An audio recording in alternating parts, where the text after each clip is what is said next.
Assalamualaikum warahmatullahi wabarakatuh.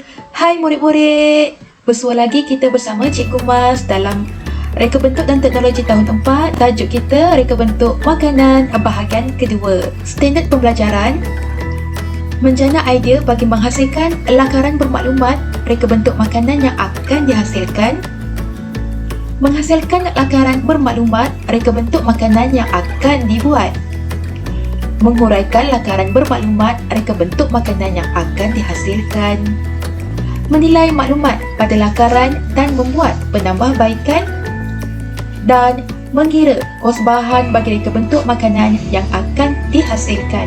Baiklah murid-murid, proses penghasilan reka bentuk termasuklah reka bentuk makanan terbahagi kepada 6. Pertama, menjanakan idea. Kedua, melakarkan reka bentuk bermaklumat. Ketiga, menilai lakaran dan membuat penambahbaikan.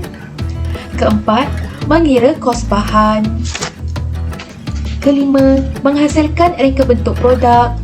Dan keenam, membentangkan produk. 6. Proses penghasilan reka bentuk sandwich.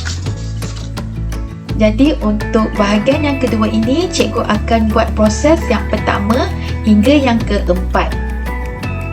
Dan seperti yang cikgu janjikan, ada tiga lakaran sandwich dan 3 sandwich yang akan cikgu share dengan murid-murid. Murid-murid boleh pilih yang mana bersesuaian. Baiklah, kita bersama dengan adik Asma Musliha dari tahun 4. Kita lihat bagaimana dia melakukan lakaran sandwich. Yang pertama, menjanakan idea. Jadi, kita lihat bagaimana adik Asma melakukan lakaran sandwich yang pertama. Melakar reka bentuk bermaklumat. Lakaran itu tadi, kita label dan kita huraikan apakah bahan yang digunakan, bagaimana bahan itu disediakan, supaya lakaran itu menjadi satu lakaran reka bentuk yang bermaklumat.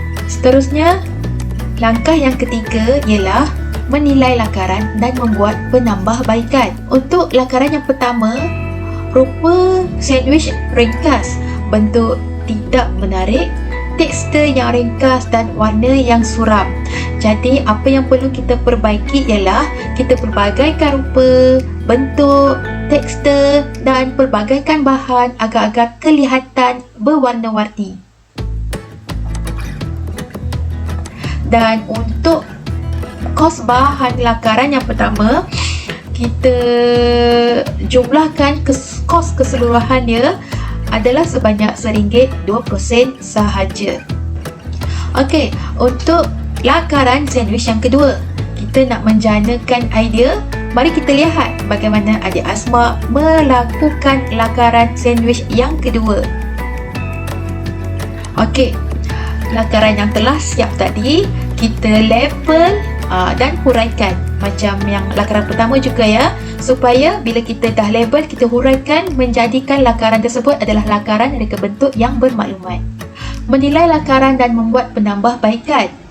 Okey, untuk lakaran yang kedua, rupa yang menarik, bentuk yang menarik, walau bagaimanapun tekstur yang ringkas dan warna agak suram.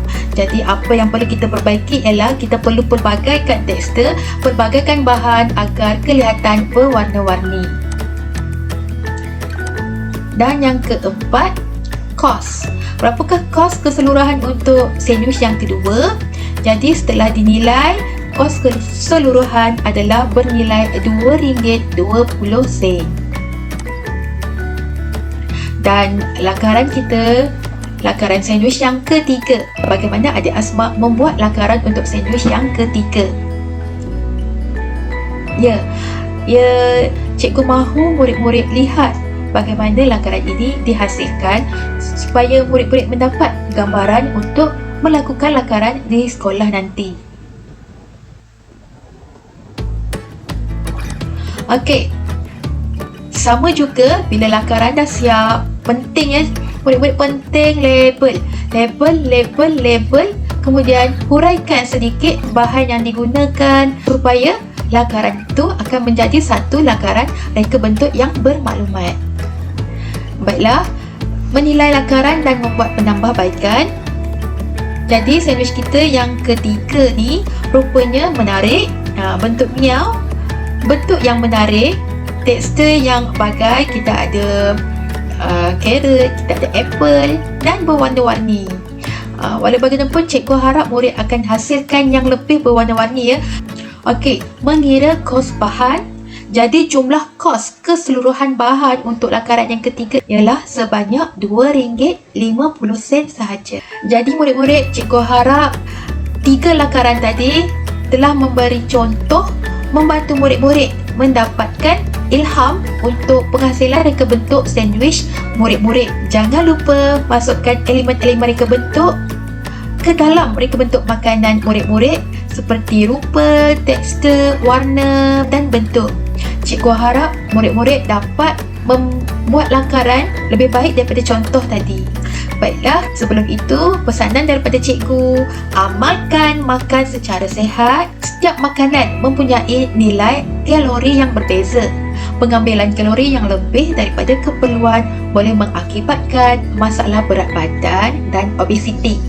Pelbagaikan reka bentuk makanan anda dan tambahkan sayur-sayuran serta buah-buahan agar lebih menarik. Baiklah murid-murid, selamat mencuba dan semoga berjaya. Jangan lupa subscribe kerana kamu subscribe cikgu sayang kamu. Terima kasih banyak-banyak dan bye.